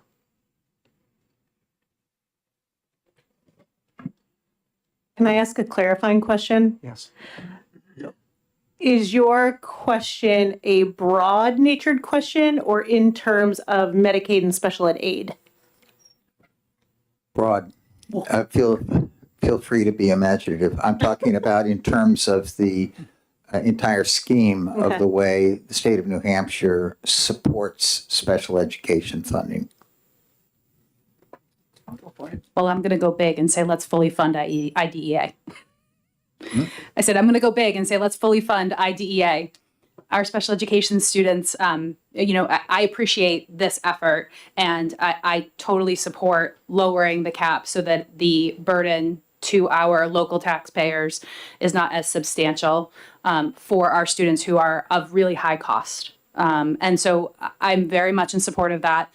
Ideally, I agree with Dan. I think we should be able to seek those Medicaid funds as well for those students as, again, offsetting revenue to have that opportunity. The other piece that I think would be wonderful, and I'm not sure how public information this is, but all of these monies that we seek in revenue go back to the general fund.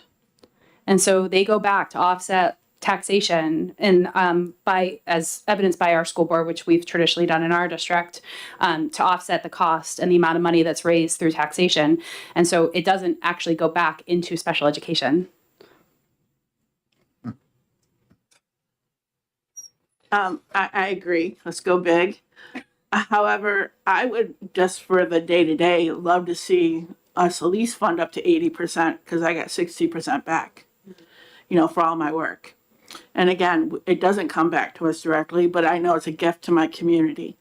And that's one of the reasons I work really hard on it, to make sure that we're getting as much funding back to the community as possible. Are you speaking about the proration issue? Yeah. Pardon? You're speaking about the proration. fund. Yeah, so because it goes directly to the community, it doesn't come back to special ed. But I think that if we could go to 2.5, that would be great. I don't know if it's, we're capable of doing that.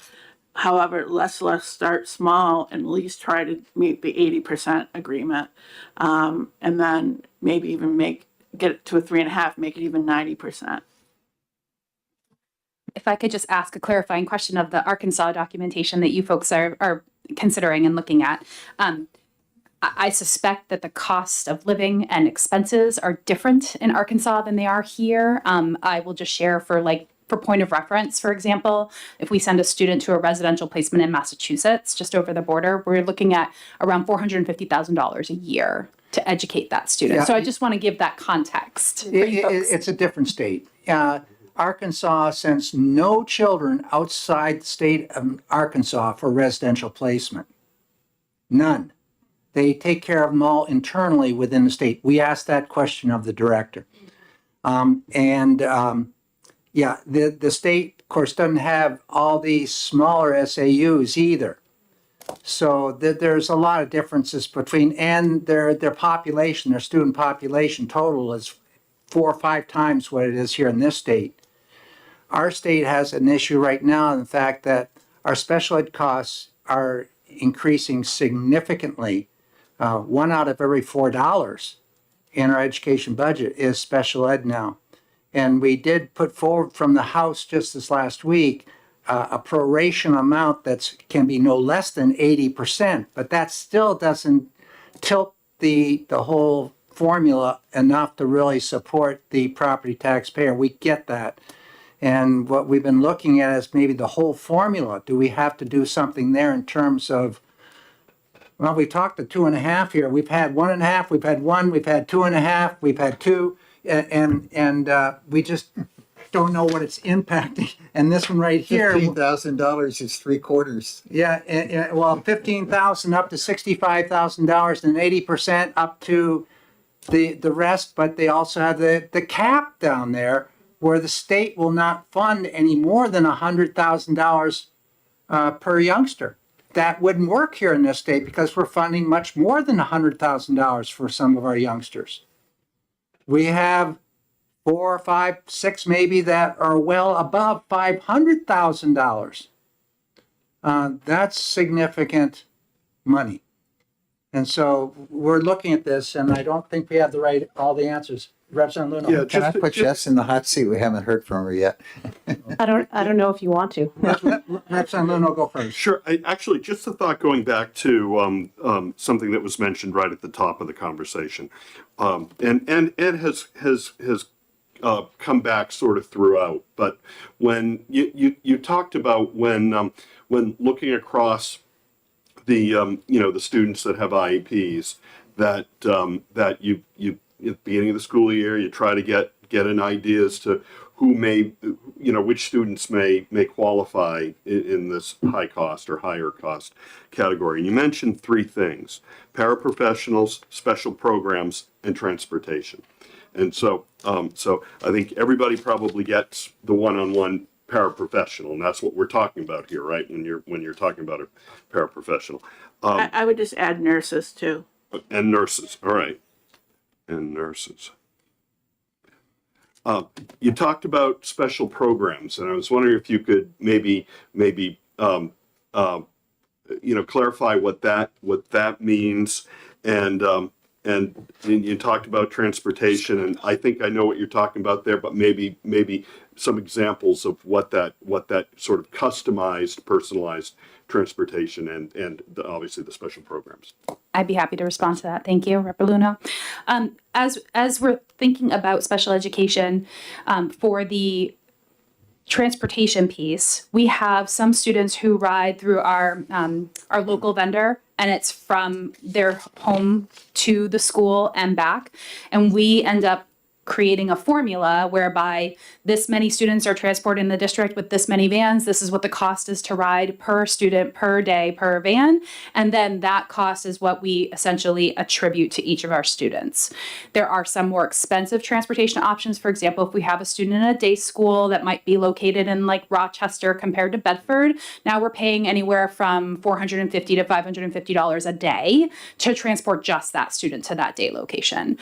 So that kind of gets to the transportation piece. As it relates to specialized programs, we look at our Department of Education approved settings for our programs. So we have self-contained settings, and in those self-contained settings, we have staff that are associated with that and what the cost is to employ that staff.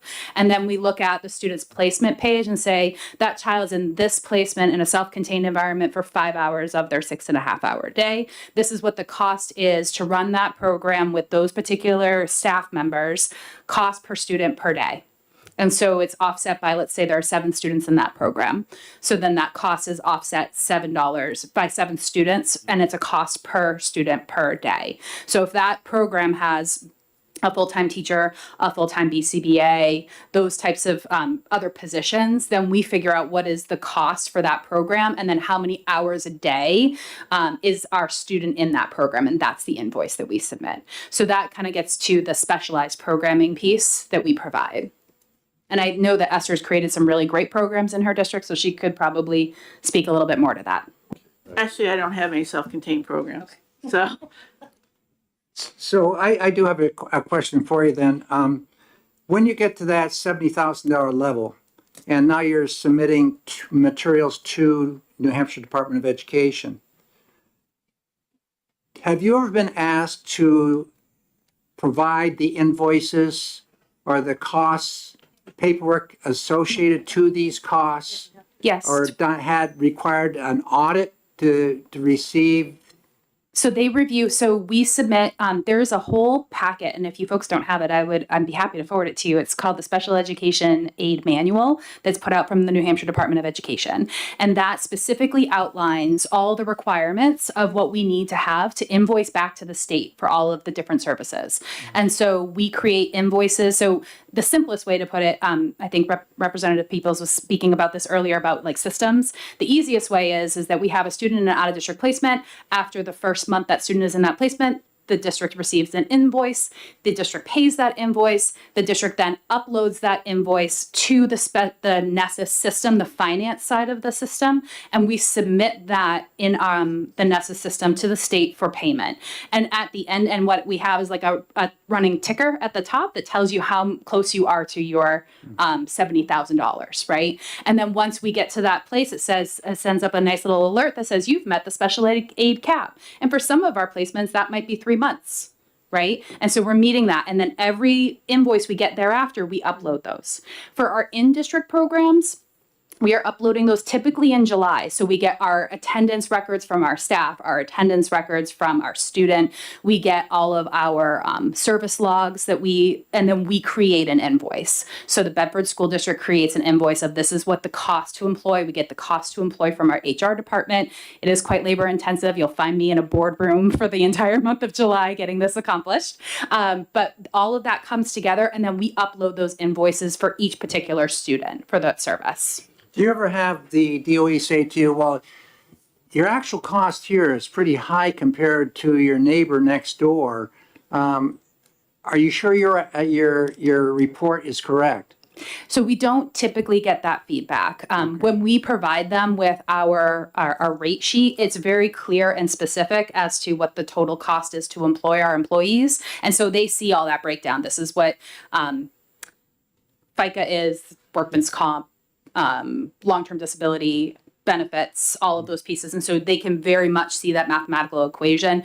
So I've never gotten that feedback. I don't know if other districts have, but there are certain things that are allowable through special ed aid and things that are not allowable. So for example, like tutoring is not allowable cost. So even if the district decides to move in that direction, even if it's documented within the student's IEP document, it's not something that is a reimbursable expense. There are some other examples of that are all within the special education manual. And we'll get feedback of, okay, well, you need to enter in your transportation this way as opposed to this way. And we'll get that feedback. But the Department of Ed has been really great to work with through that process, has been my experience. They look at everything we submit and then they can reject things and then we have a certain amount of time, depending on the district. I had 7 days, I think, to fix anything that they rejected, to show more evidence or whatever they needed. I have one last question here, and there may be others, but do you have any students that are out-of-state placements? And if so, how do you oversee that program that's out of state to ensure that the services that are spelt out in the IEP are being delivered? It's a great question. And yes, we do have students out of state.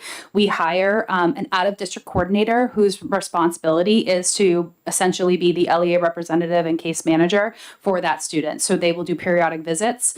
They will receive service delivery logs, attendance logs, anything that we request of them. And then we work with that out-of-district placement to ensure that we are completing the IEP together. So writing our goals together, writing our services together. So we work together with them. In addition, the Department of Ed receives the approval and they approve them as an approved setting. So if we have a student down in Massachusetts that is approved by the Massachusetts Department, oftentimes we get that program approval. We submit it to our state of New Hampshire and they approve it as an approved program for our students. How do you separate out the academic side from the medical side on these non-state, out of state? So I can't speak for others. I can speak for our district. We do not seek Medicaid dollars for the placement itself. We seek only for services. So services like if the child was receiving speech services there, we would receive speech logs and we would then submit those for Medicaid. But we would not be submitting for the actual placement of $450,000 a year. Does that make sense? Dan, do you have anything to add on that? Yes, and the reason is because remember, philosophically, we start with the special education universe, of which in a case like that, the cost is massive. But with respect to what Medicaid is willing to pay for, it's that smaller universe of medically necessary covered services. So that's naturally going to be a much smaller part of that program. And then you're faced with all the challenges of getting that out-of-district facility to provide you all the documentation that you need to make sure you're complying with all the myriad of Medicaid requirements before they'll pay the cost of those discrete related services that have been ordered in the child's IEP. And out-of-district placements out of state are particularly difficult with respect to complying with the Medicaid to Schools program requirements. Are there any further questions from the committee? Well, I want to hear Jess's answer to Representative Spilsbury's question. I thought I was going to get out of it. So I'm going to go even broader and leap out of special education and say, in my utopia, I think we are in a very reactive state, like state of being as far as financing, funding, all these programs. I think we have way too high a level of special education in the state. Too many students identified in special education. And I think we have it's because of our reactive nature of trying to meet the needs of kids. And so I think if we put more time, more money, more effort into our general education supports, I think we would see a reduction of special education costs, identification numbers, and I think we would have a higher accountability for general education to include those kids with disabilities and not have to get to the level of needing an IEP. That would be a preferred methodology, but is not a quick fix. It is not just about, allocating dollars, because it's easier to slap dollars onto this is what we need for funding for these things. But why do we need those things? Why is it that I've got 24% of my population in special education? And that's just my district. I know there's districts who have even a higher number than that. I think we're kind of right within the average range. But why are we that high when special education is supposed to be the top tier of intervention? We have a state advocacy office now. Why do we need a whole office that is, I don't know what the budget for that is, but I'm sure it's up in the millions at this point. Because there's multiple people hired for that office. Why do we need that instead of fixing what the actual root of the problem is? Why do we need a very large special education bureau to help monitor a increasing number of areas in special education when it might be something that's fixable if we took a step back and said, how can we better support general education teachers, general education curriculum? How can we improve reading curriculum? How can we improve mathematics? How can we improve those teachers' abilities to meet the needs of those learners first, instead of getting to the point where they need specially designed instruction? Why can't we have more focus on special education co-mingling with general education to meet the needs of all learners in a classroom versus having pull-out sessions, versus having specialized programs? Why can't we meet those needs in a classroom? And I know that's going to make some people angry, but you did ask my utopia, and that is my utopia. Representative Spilsbury, Well, I very that's much, the hot button. yeah, I very much enjoyed hearing that. Your utopia looks glorious. What would make that actionable? There's the big question. I think first is identifying the need. Well, actually, I'm going to change that where I was going to go. I think one of the priorities needs to be that we're actually training our teachers at the post-secondary level how to actually teach kids how to read, how to teach kids how to do mathematics, how to be a mathematic thinker. We send educators out into the field who go through these education programs never learning the science on how to do those things. How do we teach kids how to do those basic functions? And unless they're in a very specific program within their school, they're not going to get that. They're going to get the philosophy of education, not the down and dirty day-to-day. How do I actually work with kids with disabilities in my classroom? How do I work with 10 kids who have ADHD, they're unmedicated in my classroom, and have to deal with 3 kids who have serious PTSD from child abuse or a variety of other things that happen in their early childhood?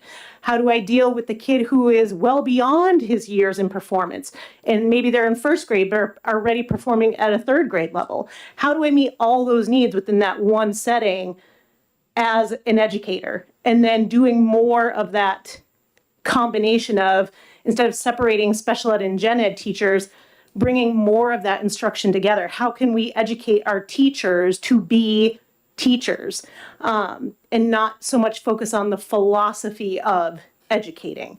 I can tell you through my education programs that I went through, I think the only reason I learned how to teach a kid how to read is because I was taking master's level classes for special education. That wasn't in my lower level graduate classes, but we hand out certifications that say they're ready to teach specially designed instruction. They're ready to teach reading at the first and second grade level. But are they really? And so I think it backs way up to how are we teaching our teachers to be teachers in that post-secondary environment?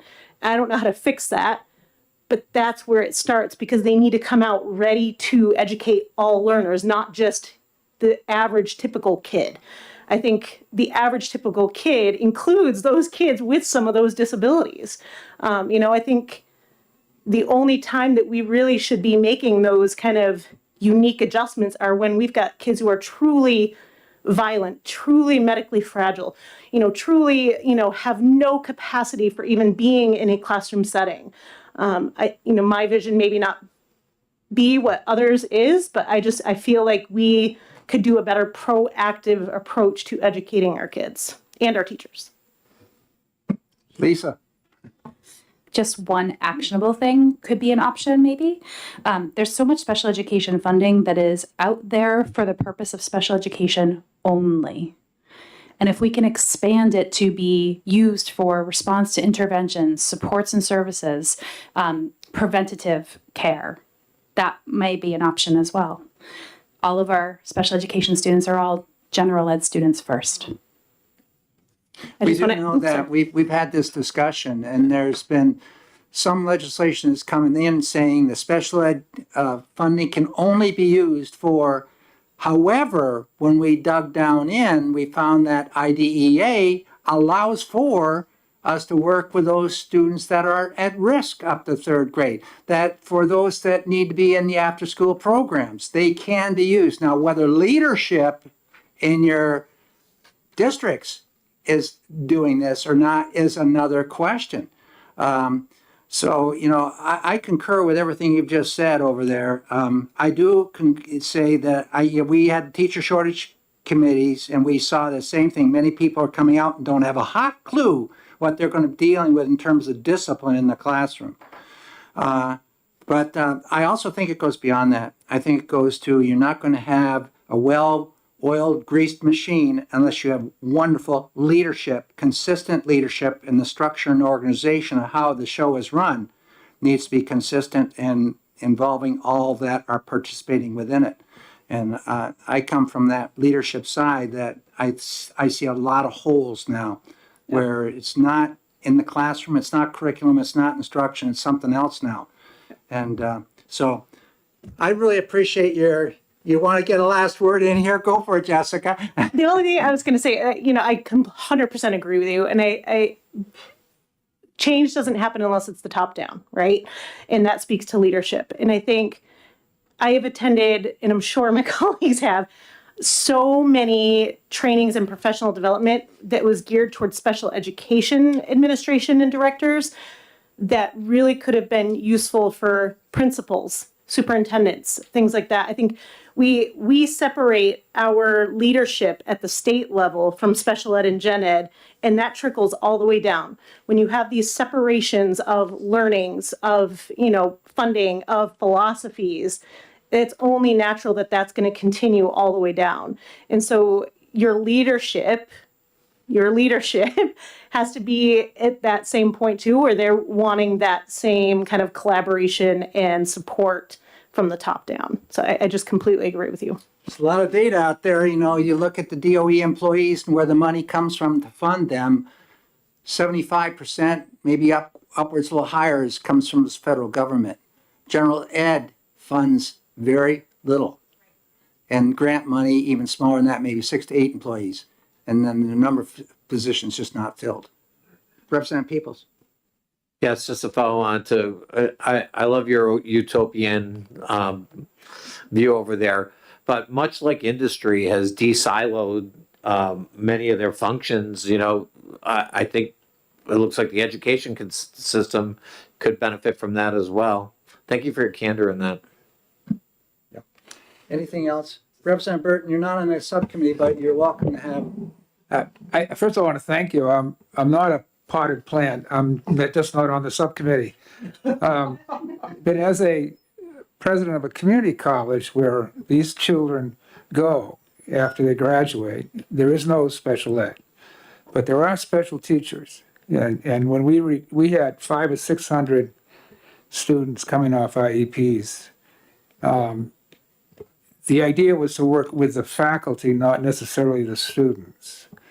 But most teacher ed programs now, I think, include a requirement of a special ed component, don't they? From what I've seen at UNH and the applicants I've seen when we were hiring faculty, that is one of the answers. Because I always say that a good special ed teacher is a good teacher, period, because they're paying attention to the differences in the children in the classroom. Anyway, thank you for the discussion. I don't envy you your challenge, but you're doing a great job. You're doing God's work, as they say.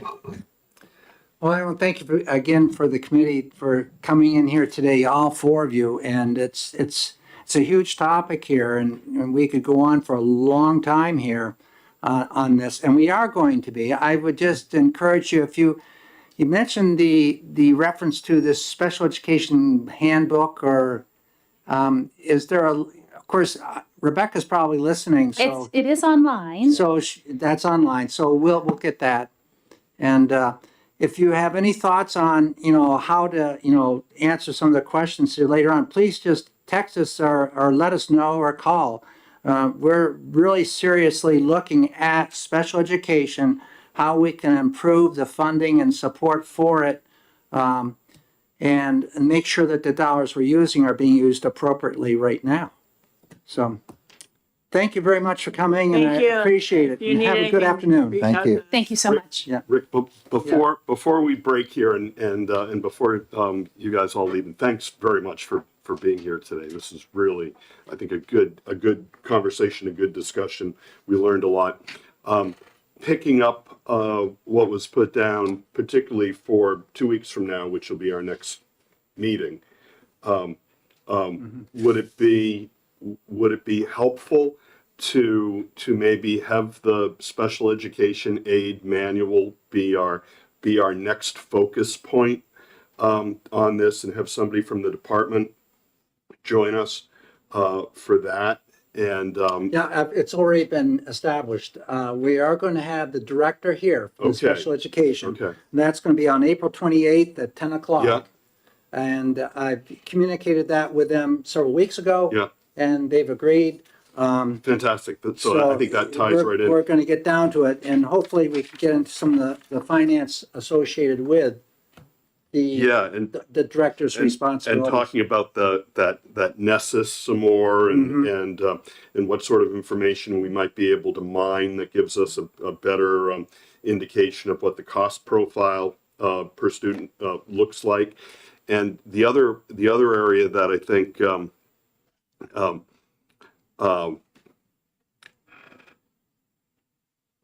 let's see, I had it right on the top of my my mind, but it got taken over by the Nessus piece.